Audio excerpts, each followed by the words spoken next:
Hi, it's been a while. I'm Lia James, the creator of The Traveling Table, and we took a little bit of a hiatus after filming a few of our dinners and just sort of recalibrated how we were doing those dinners and what we wanted to achieve by bringing people together to connect and have conversation from different backgrounds and experiences. And for a while, we've wanted to do these behind the scenes shots or recaps of where are they now, the people who came to join us at the dinners. What did the tables open? What did those table series open up for them? Or potentially, where did they go from joining us for one of our dinners? And we're excited now, after 2 years of filming our very first dinner series conversation, to be joined with Dr. Day, who was one of our first participants. And she's here with us in Baltimore after having a wonderful TEDx talk to reflect back on the episodes that she participated in and explore where is she now? What's happened since that very first dinner that we filmed? What did the table potentially unlock for her?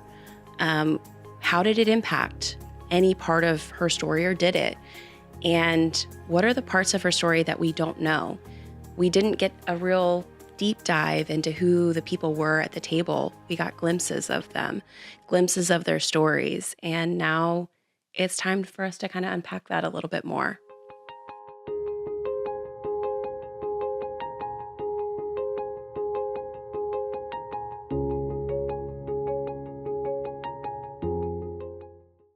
Day Day, I am so excited to have you here. I'm excited to be here. It's been a really long time since we've really explored what we did with that dinner, and it truly was a co-creation.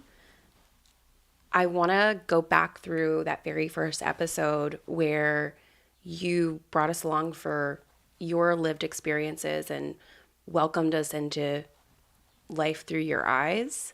Are you okay with watching the episode? Yes, I haven't seen it in a while, so it's going to be an interesting experience right now to check it out again. Do you remember where you were in your life when we filmed that first one? Oh my gosh. Yes and no. It's a little hazy. Oh my. It wasn't that long ago. No, it wasn't.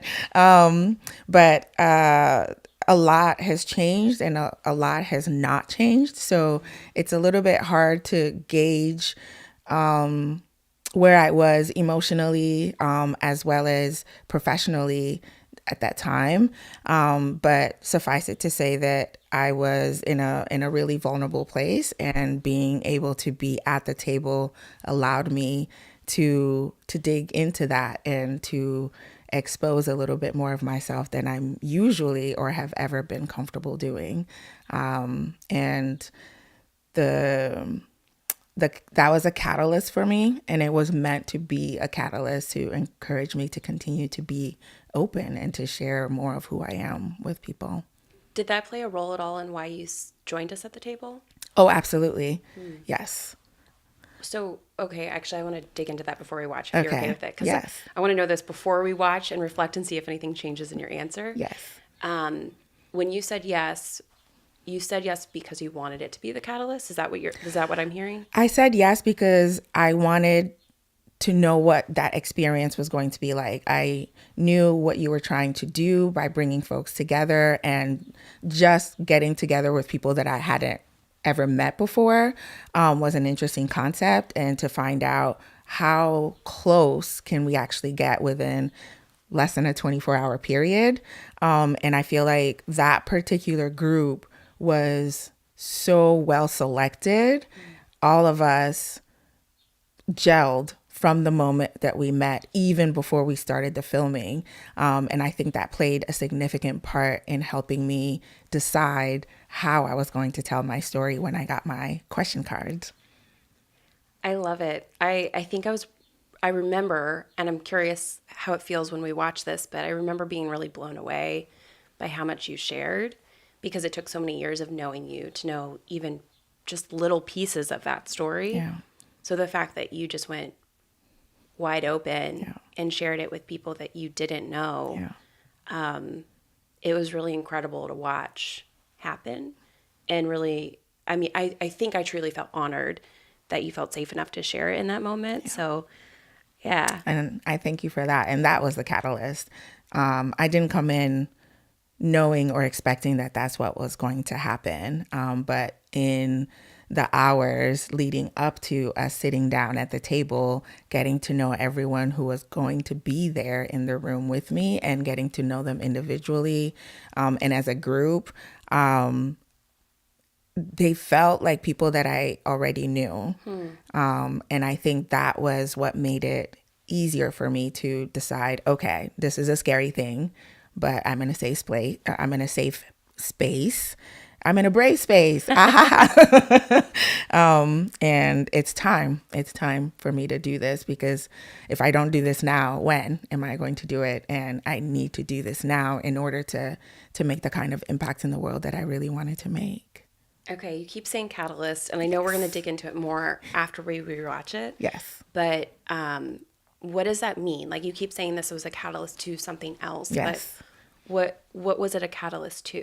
It was a catalyst to me understanding that I had to actually be vulnerable. I had to show the parts of myself that I wasn't used to sharing with people, that was so personal. And the fact that I have a disability, being able to say I have a disability, I wasn't able to do that until very shortly before we had the dinner.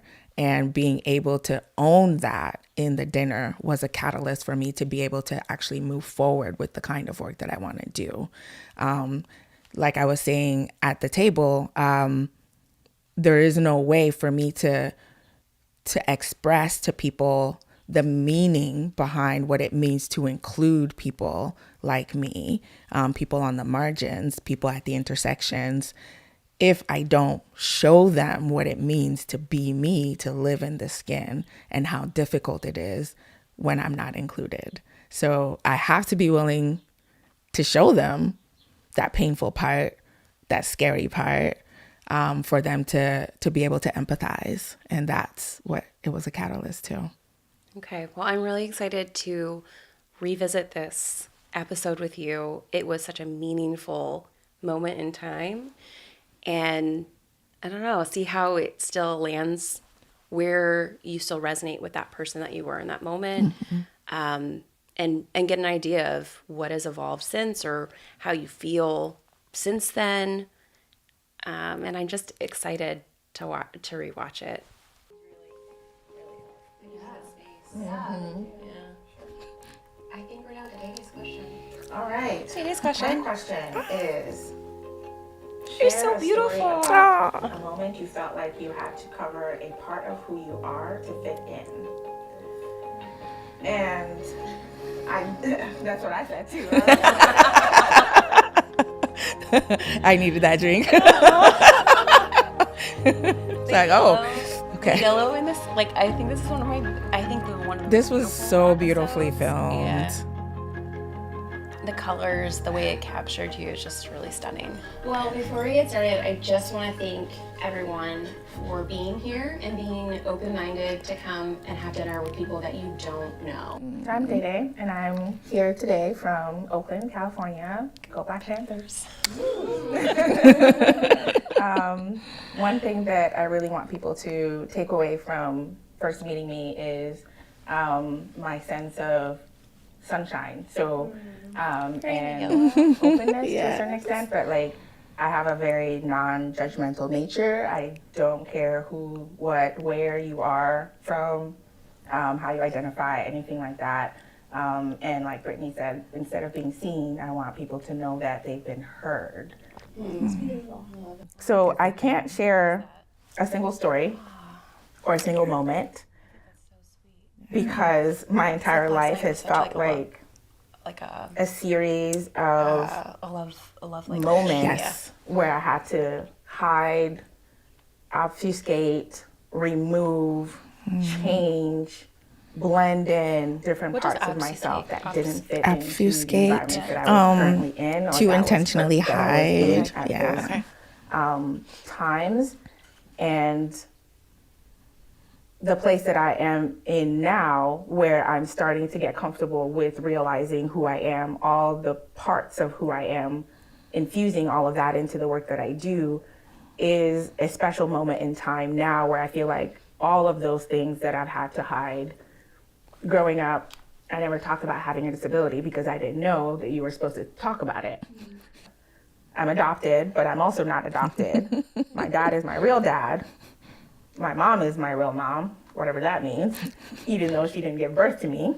This was the moment I learned that you had a white mom. I never knew you had a white mom. It never occurs to me to talk about that. You didn't have a reason to tell me, right? Like, we weren't that close. But the more I got to know you and the more you let me in and you shared things, and the more I realized how much no one knew what was going on or like any parts of you.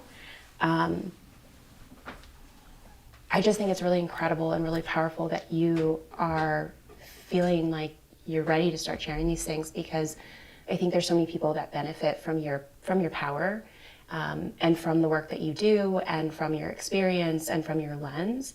And so now that people can potentially see themselves in you as well, because you're the one that made me feel safe as I was like accepting that I do now have a new disability, that I think it's such an incredible opportunity to give space for other people to say, oh, there's someone else like me that's gone through this, some version of what you're sharing. So I was speechless at first, just because I've never heard you share all these things out. And so thank you. It's so true. Someone really close to me recently told me. You were talking about me here, weren't you? I never actually told them. I didn't get it until I rewatched it recently. And I was like, you were talking about me. Yeah. Sharing those things, because it's they're not usually pertinent, or they're usually held against me when I share them. So for the most part, I haven't. So what has allowed you recently to come into this and I'm gonna give you a My hug. rage. Seriously, I'm just like, I'm fed up. I'm fed up with the constant context switching and just tired. I can't live if I don't come to the table with all of the disparate parts of myself that I've thrown around. No, they're not disparate. Now they're, what do I like to say? Look what you done made me do. I love that line. Wow, I can't. That's my favorite line. I can't express That made me do. yes, what it means to be fractal. This trans woman used it in one of the user interviews that we did at Meta for herself, and she was like, mi identidad, my identity isn't fractured, it's fractal, like prisms, prismatic. So like, was it I want that us to talk about that. you not sharing, was it because people didn't ask you questions or ask you the right questions? They didn't ask the right questions, if they asked questions at all. For the most part, they wouldn't ask questions, but if they did ask questions, they were often ignorant, they were racist, they were sexist, and like they were to a child that couldn't figure out how to express what it was that was going on inside. And like getting asked like, oh, is that your real mom? Like, well, what's real? Yeah, what does that Like, mean? she's my mom. She's raising me. Yeah. She loves me. She feeds me. She cares for me. Like, she takes care of me when I'm sick. How is that not a real mom? And they'd be like, no, but like, is that a real mom? And I'm like, well, what else is a real mom? Did she give birth to you? No. But does that make her any less my mom? And then they try to rephrase what I said and say, oh, she's your stepmom because she's married to your dad. And I'm like, no. Everyone says stepmom, and I'm like, no. My dad didn't divorce my birth mom. They were never married. So I have two moms. They're both real. They both live with her in her house. Yes. Both her moms live in a way that made with me. Yeah. So I just stopped. Yeah. Fair. I mean, it makes complete sense. Like, especially if you're going to be completely dismissed. Can I ask you about even that? when you give an answer. Okay? Yeah. You know, so it's like. Because that's like But a I was really just cool curious story. because if this is something that's new for you, to share in this way, in this vulnerable way, now. So even as an adult, was it that people just weren't curious? Because for example, I just met you like, what, 48 hours ago even? That's funny. I already feel really connected to you. And I really enjoy you. And I hope we're friends. For a while. For a while. Just throwing that out there. Just for this moment. You know, like you mentioned having sickle cell and it's hard to even know what to ask somebody who's been suffering from a disability, including you, Lia, like with everything that would happen with your eye. Yes. I find myself feeling like really, maybe selfish is the word I would use for not asking you more about it, because I don't know how to ask. And I also don't want to bring up something that maybe you like, you know, I just don't want to rock the boat, you know, sometimes. And I'm curious. It's not for lack of desire of knowing more about your experience, but it's sometimes really difficult to know what to say or what to ask.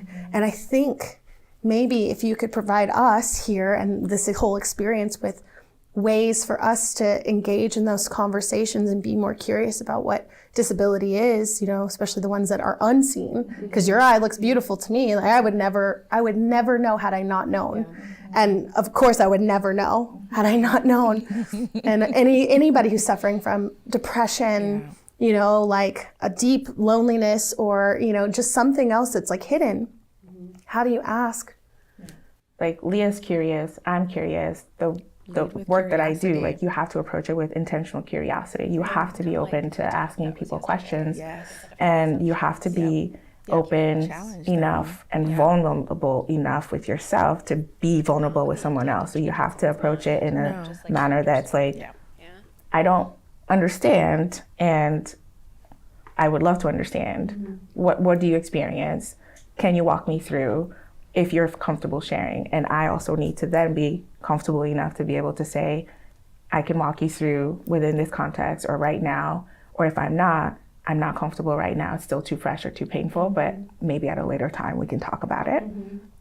And we're not taught that, as Leah said, we're not taught to be able to have that kind of dialogue where we're able to actually share who we are, our perspectives, our lived experiences, and know that this is our truth, and it may not be the same as your truth, but it doesn't make it any less true for me just because it hasn't been your truth. Right. And I think that's something that's missing from our abilities to have dialogue with one another. Absolutely. So if I were to deduce this, you know, using my skills as a therapist, It's curiosity. It's curiosity on the maybe the inquisitors. If you want to use that. Yeah. But like if I want to like ask questions that I need answers to, the curiosity piece is so powerful. That feels genuine and intentional, right? And then on the other side, maybe it's permission, you know, so even for me, like permission to say no, that I don't really want to answer that, or that doesn't feel good for me right now, but I hope to be able to share it at a later time. Or, yeah, actually I feel pretty healed and I can share this with you. So just the permission. So permission and curiosity, it feels like the two things we need to share. I agree.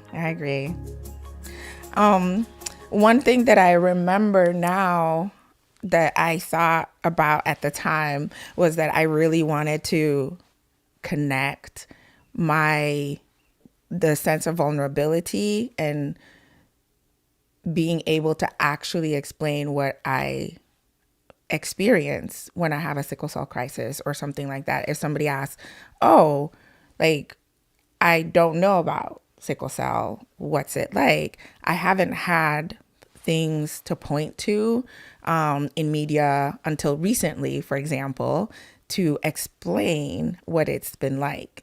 And I really wanted to connect with Lawrence on the VR part because I have believed for so long that one of the paths that I had to take that felt safer for me rather than exposing myself was to have somebody else experience something similar.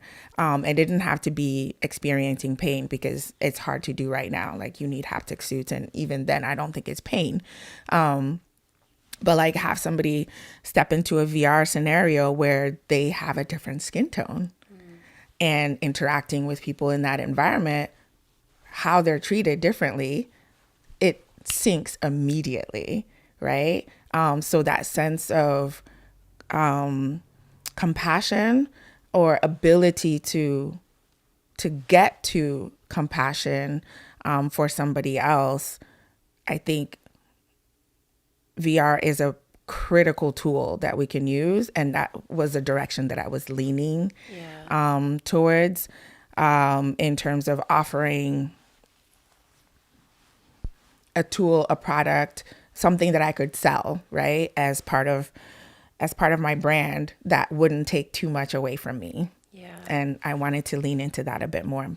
So I've got to connect with Lawrence again. You need to connect with Lawrence again. I am curious. I want to play off of that for a second because yesterday you did a TEDx where you talked about being coded out, and you shared even more about your story and how it weaves into technology and where technology is not including you in the solutions, even though the solutions are supposed to be meant to help save your life. Yeah. Do you still feel like through sharing your story, it's not reaching people in the way that VR could? Because I think not necessarily. Okay. I think VR can make it even more immediately impactful. Not necessarily as a substitute for people to understand. And I think what I've come to understand over the last couple of years is that VR is only one path of multiple potential paths that I could take. And the path that I took, since I'm not really that involved in VR right now, is to be vulnerable, is to step into that educational role, so to say, and literally share of myself the examples of when I am coded out, when that technology is harmful, and it's practically every single day, and being able to show small things, big things, middle things, was what I was trying to express through the TED Talk. And I think it's beneficial. But VR, in addition to that, could be even more impactful, for example, especially through storytelling. How did it feel to share, like you gave us a lot of imagery through your talk and tried to, I guess, put us into your shoes through that imagery. How did it feel to share in that way? It took me a while to get there.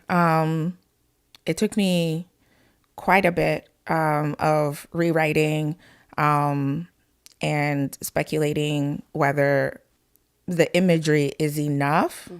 If it's not enough, I don't want to do it because I still have to live it. Yeah. I feel parts of it. It's not as deep as or as fresh as if I'm in a sickle cell crisis right now. But I still, in the telling of it, I have to let down enough of a guard to be able to express it, to be able to share that. Yeah. How does it feel thinking about what you shared yesterday versus like what we just watched from 2 years ago? Like, walk us through that. Oh my gosh. So what I shared yesterday is what I was trying to get to 2 years ago. That's where I was trying to get to 2 years ago. It's taken me a bit of meandering, a bit of stepping back and a bit of holding back, and then stepping in and feeling like, okay, no, it's a little too raw. I'm not quite sure whether just coming out here and being like, hey y'all, all of this shit happens to me. Oh wait, can I curse? All of this stuff happens, and it's not fun, and it's not necessarily hard to make those changes, but I need you to see me in those difficult moments and see yourself mirrored in those difficult moments. And getting to that place has been an emotional journey. Did anything surprise you as we rewatched? Like, did it bring back anything for you? It brought back the emotion. It brought back that sense of fear and vulnerability again. And I had a few tears, mainly because I felt seen, I felt heard, I felt Does that make sense? It does make sense. Yeah. It does make sense. When we were watching, in one of the moments where we were both kind of like, you mentioned that you don't feel like your parts are spread out anymore. I don't remember the word you used. Disparate. Okay. Yes. And then you made a comment about how it really is. Can you talk to me Yes. more about what that was? Because Yes, I used to describe parts of my identity or identities. And when I say my identity, it's not in the Western concept of something whole, something separate, something that is, I don't know, a microphone is separate from the cord and the thing, right? I'm different from you. But a lot of Americans or Westerners think when I talk about my identity, it's this core defined thing that doesn't have pieces that are connected to others or things.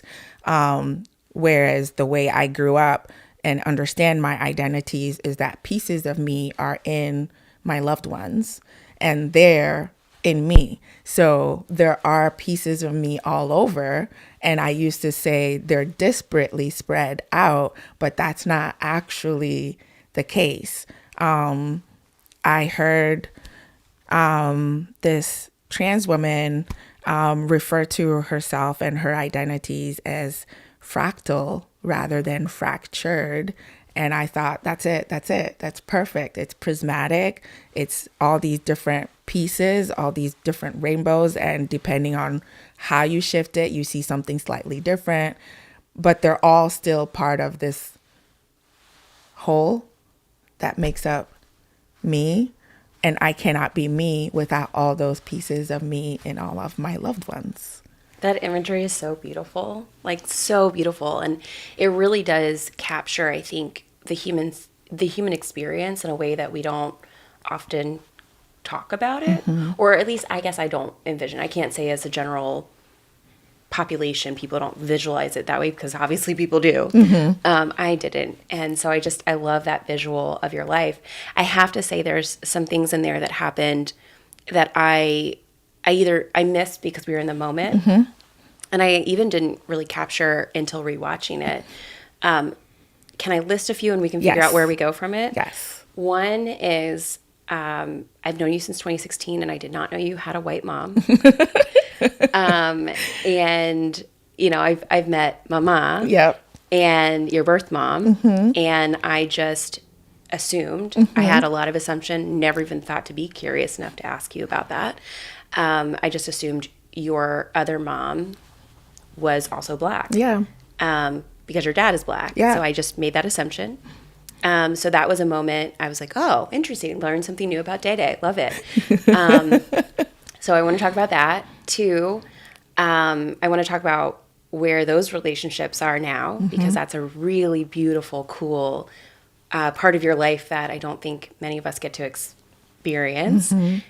Three, I didn't catch that when you were talking about someone was encouraging you to share these things, I didn't realize you were referencing a conversation you and I had just recently. Yeah.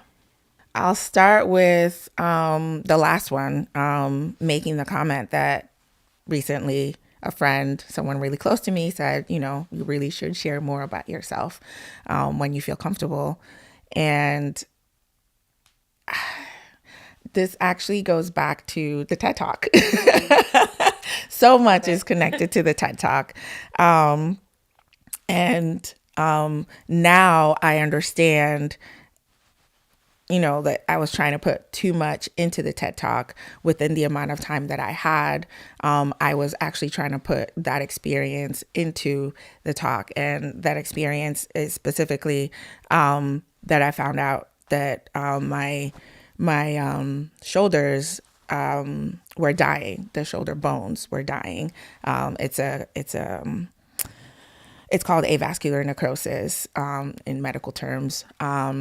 And it's something that commonly happens to those of us with sickle cell anemia, because when we have a crisis, our blood stops flowing. It's literally a blood clot. It's just an extremely painful blood clot, and you can't unclot it. Your body works it out. But in the clotting process, you stop having oxygen delivered to different parts of your body, which is why it's so dangerous, and why every time I have a crisis, I wonder, is this going to be the one that kills me? And I mean, not to be down and all, but it's real. Even though most sickle cell sufferers, or sickle cell warriors, depending on which you prefer to use, we don't necessarily die from a sickle cell crisis. We die from secondary and tertiary outcomes. Okay. So if I have a sickle cell crisis in my lungs, it's what's called acute chest syndrome. So my lungs could collapse, and that would kill me, not the crisis itself, right? If I have it in my brain, it would cause a stroke, and that could kill me, which is why when you're younger, we're supposed to have every year stroke MRIs or something, whatever they do to your brain, your head, to look at it to make sure you're not going to have a stroke. I had been having shoulder pain for several years, but over maybe the 2 years prior to us meeting for the dinner, I'd started having chronic daily pain in my shoulders.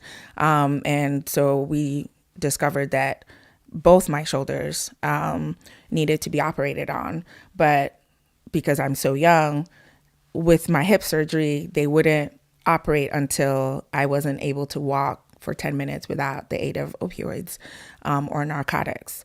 And same with my shoulder. My orthopedic surgeon thought maybe we have a chance at slowing down the process of the death of the bones, because if it when you have stop and go oxygen and blood flow, your bone joint starts developing spurs and the cartilage goes away. And so rubbing against each other is what is the most painful part. And in order to slow down that process, he offered something called core decompression surgery, where you tunnel into the joint and then use the bone fragments to compact into the very center or like furthest part of the joint, to kind of hold it together and to encourage more blood to flow in.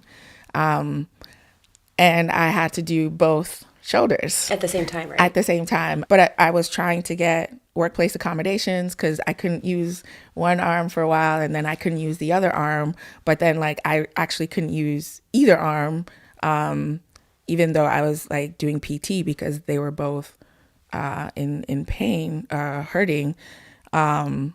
But yeah, even through that, I was just continuing to work, and you were like, "Did it? What is happening here?" We were on a video call, and you were like, it was like I was asking you. I don't know if I was writing something for you. I don't remember. I think you were writing something, because I had tried to get that dragon voice, That's right. voice to text software, Yep. and they had separated from Apple, so they were no longer able to be used on Mac devices, and I only had a Mac. Yeah. I tried to ask my workplace to provide the software. They then asked me to go to the doctor and get some documentation to prove why I would need such a thing. And I was just like, this is way too complicated. I ain't got time for that shit. Ain't nobody got time for that shit. Ain't nobody got time. Meanwhile, you were running a business outside of like working full time. Yeah. And you like, I think we talked like, it was like the day after, like 2 Yeah. days after Yeah. your surgery. And you're just in this meeting, and all of a sudden you're like, yeah, I'm sorry that I haven't been responsive. Here's why. Like, I was like, shut your computer. Go. But also, like, I think I'm always really inspired by you and motivated, because you take life, like you don't take life for granted, and or at least it doesn't seem like it. I can't obviously speak for what you feel or whatever, but from the outside, it doesn't feel like you take life for granted, and you embrace all different parts of your lived experience. And I think it pushes people around you that do know to live more fully and to appreciate the parts of their life that happen. And, you know, we talked about it a little bit in the episode, but it is really you that I think shepherded me through my own experiences. And my disability is very different than yours, in that I don't have daily chronic pain, but I do have chronic pain. Yeah. And I experience life very differently than I did before my eye surgery. Yeah. And I think I felt emotionally lost for a very long time. And I don't think, as much as I kind of shared, I didn't, because I didn't know how to. Yeah. And I remember sitting in your kitchen for the very first time I met you in person. Yeah. Right? Because we've known each other since 2016. 2016, but we didn't meet until 2021. And then I basically lived at your house for a little while. I just Which was awesome. welcomed myself there. Now I just got to kidnap you and bring you back. Soon, hopefully. But I remember sitting in your kitchen and slowly opening up to you about how I was really feeling and what was really going on. Yeah. And feeling like I lost a lot of my community, my friends, because I didn't know how to bring them along for my journey. Yeah. And it was you who pushed back on me about like having to share. Yeah. So I feel like there was this really interesting cathartic experience. And so watching you open up at the dinner, and being able to rewatch it and watch it again and again, however many times I have watched it, I won't admit to.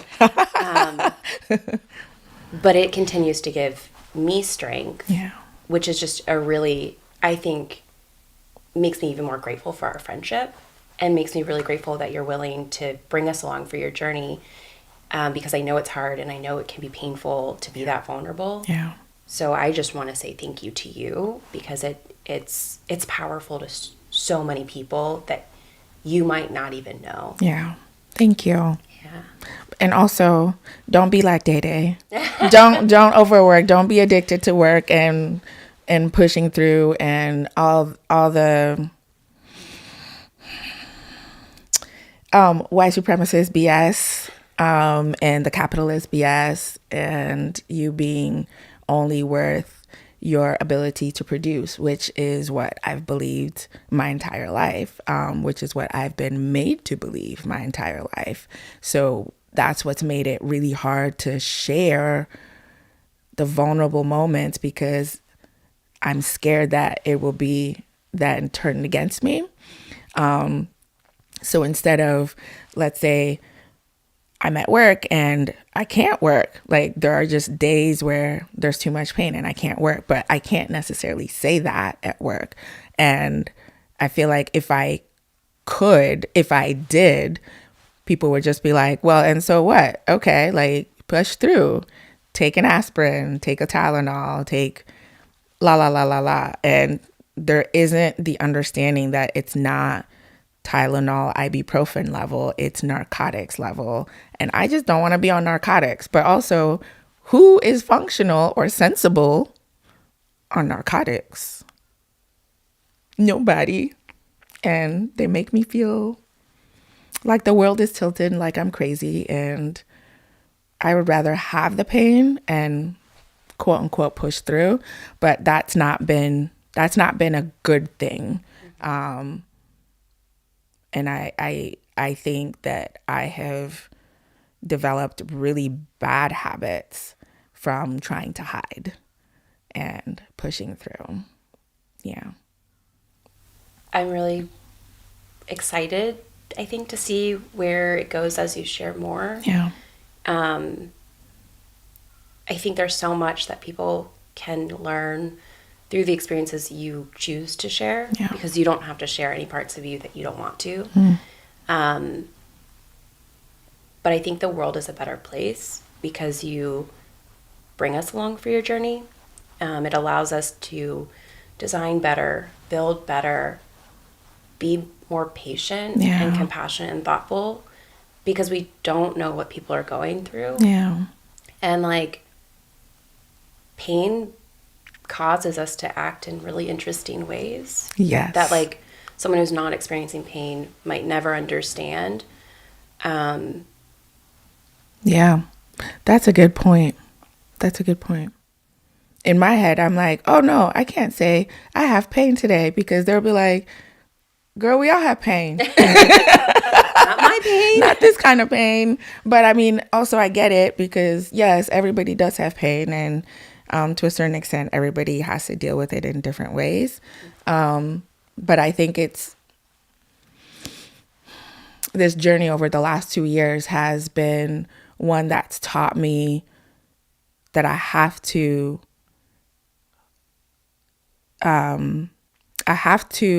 be open about how much I'm experiencing, how much pain I'm experiencing, for example, or how much my body physically cannot do, as much as I want to take over the world. And I'm always like, yes, I can do it all. I'm going to live every single moment of this life to the best, because I don't want to waste a single second of it. And I was going to say, and I actually can't take over the world. I mean, I physically can't, even if I wanted to. I'm ambitious enough to try. Mm-hmm. But this little body has been telling me over and over, sit your butt down and take a break. And I have consistently been pushing against her and saying, no, I can do it. I can push through. I can do it. I can do it. And I can't. And I've had to come to terms with that, which means moving forward, the only way that I can make an impact is literally to walk people through my life, and craft my work around my body, my limits, my limitations, and my potential. Like my brain, yeah, I'm capable of all the things. This little body isn't, as much as I want her to be, as much as I've been pushing her. She's done so much. Yeah. What do you hope somebody stumbles across your story, and someone who doesn't know anyone with sickle cell, never met you before, what's like the number one thing that you hope they carry with them after hearing from you? There's hope. There's hope. Whenever I meet people who, yesterday at the TED Talk, after the TED Talk, I want to say 3 people, maybe 4 people told me that they were connected to somebody who had sickle cell. And that's astounding to me. And I I offered one of them, like, oh, well, because you said niece, so I just assume maybe 10, 11-year-old something. Let them know if they want to be connected to someone who's older, because I have had such difficulty meeting people who are older, who've lived with this illness into, ripe old age. What is possible, right? So I told her, I was like, oh, like, I'm here if she wants to connect. I'm more than happy to talk to her. And she was like, I appreciate it. She's 3. And so Not ready for that yet. Not ready for that yet. She's probably just learning to talk.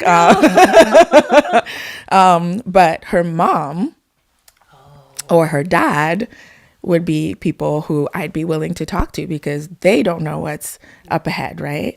So I would want them to take away that there's always hope, and anything is possible. You got to demand it, and you got to hashtag do better with Dr. Did It. I love that hashtag. It's so great.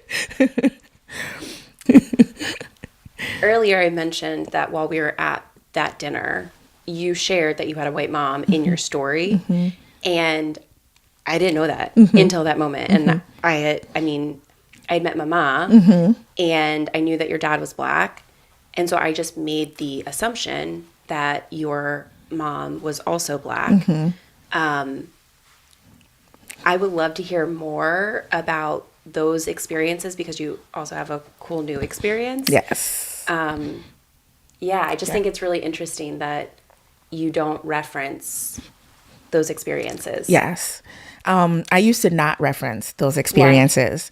I stopped because I got so many questions about who's your real mom, and going into the hospital multiple times a year, mom is the one who took me.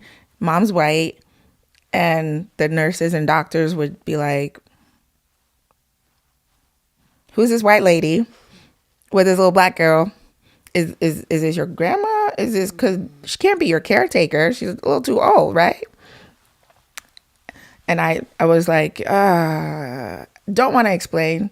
It's really not your business. Not your business. Don't look at my bag. Nothing's in my bag. Thank you, Ludacris.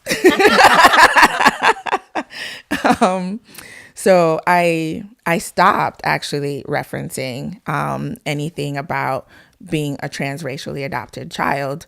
I actually didn't know the term transracial adoption. What does that term mean? It means that you identify as a different ethnicity or race. I would say race. And the person who's adopted you is of a different race than you are. So there's a transracial adoption happening. And I didn't know the term until I saw this woman. I think I need to reach out to her again. Maybe post on LinkedIn. And she mentioned being a transracial adoptee. And I was like, what's that? Because I know what trans is, but what's a transracial adoptee? And read her story and was like, that's me. Okay, now I have a term. So now I can use a term, but it took me a while to get to a place where I was comfortable sharing that again. And I stopped sharing in childhood, basically. By the time I was in college, everyone in my hometown knew, so I didn't have to explain. Yeah. So I stopped explaining. Once I left home for grad school, my parents weren't around, so I didn't have to explain either. And I just got into a habit of not ever saying unless I start talking about my family. And at that point, I'm usually like, my family life, my life is a soap opera. So the short of it is I'm adopted and I have a birth mom, and they know each other. They love each other. I've grown up knowing that I have two moms, and I call one mom because she's the American one. And I call the other one maman because she's the Togolese one, and we speak French, and they're both mom. But today, oh gosh, I was going to say, when did I start using it again? In the last year. Only in the last year? Only in the last year. What changed? Tamika. Tamika.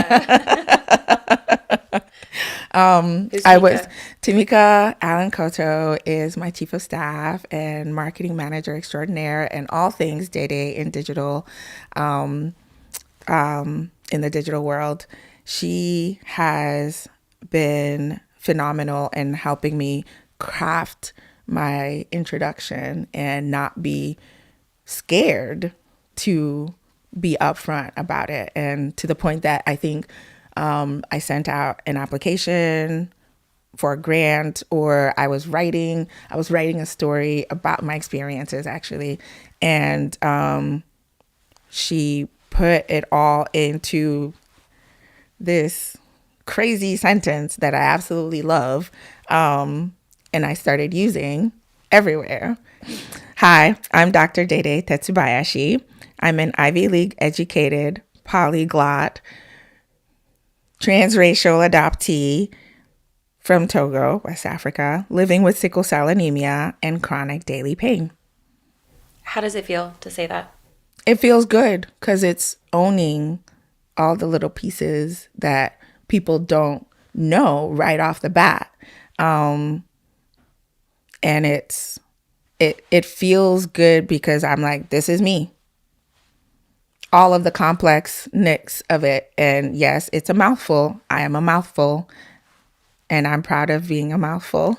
I have to say, it's really neat to be here with you talking about this stuff.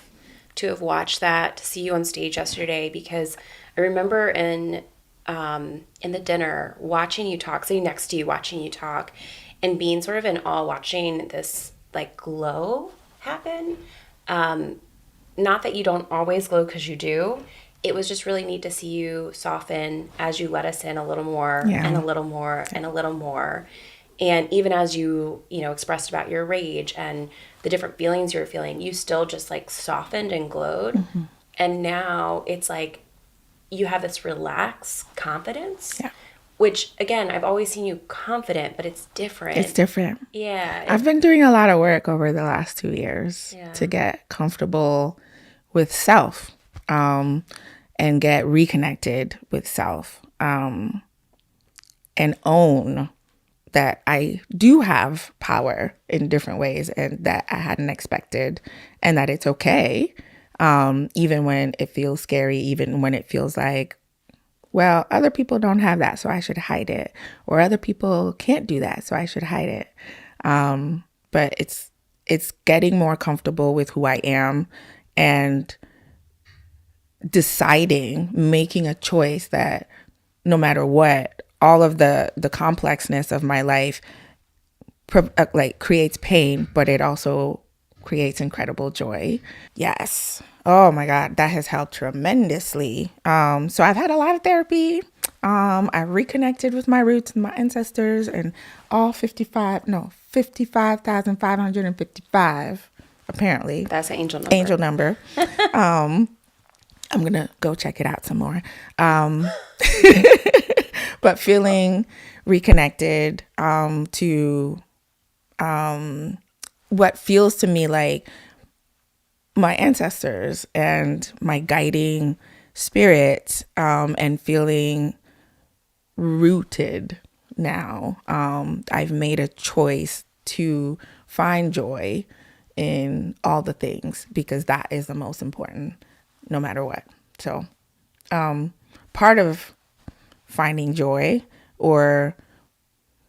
and living in the moment. Oh my gosh, I've always been thinking about the future and getting to the crest of the mountain top and then being like, sunrise, Rocky, dun, dun, dun, dun, something.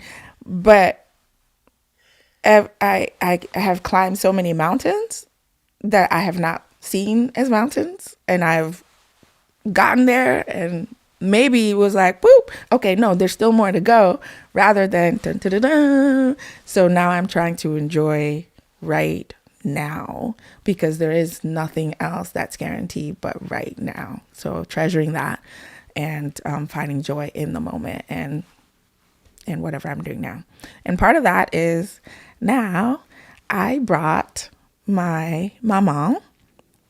I moved her to the US, and she's living with me. She's been living with me since 2021, August, just a few months after my uncle passed. She was taking care of him.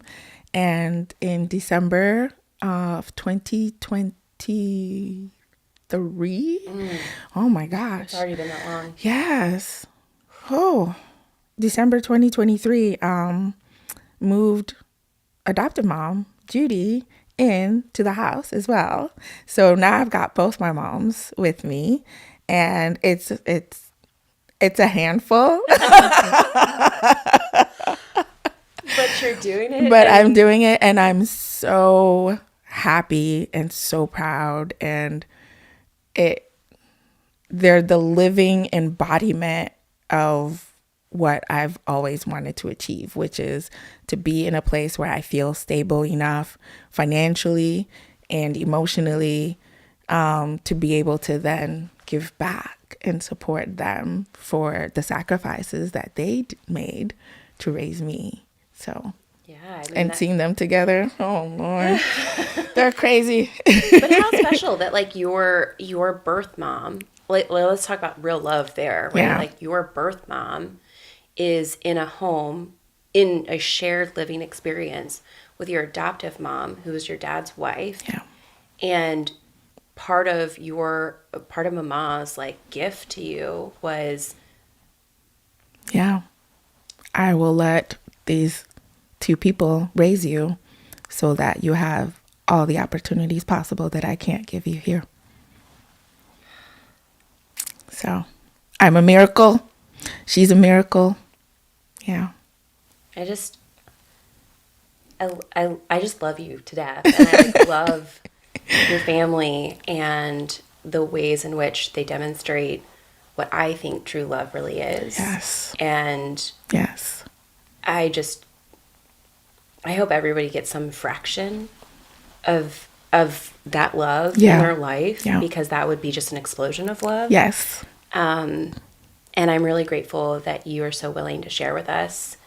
I feel so honored to know you, like deep in my gut, honored to know you, and grateful for every second that you choose to share with me, with other people. And I just hope you know how many people you touch with your stories. So thank you. Thank you. I love you. I love you too. Yeah.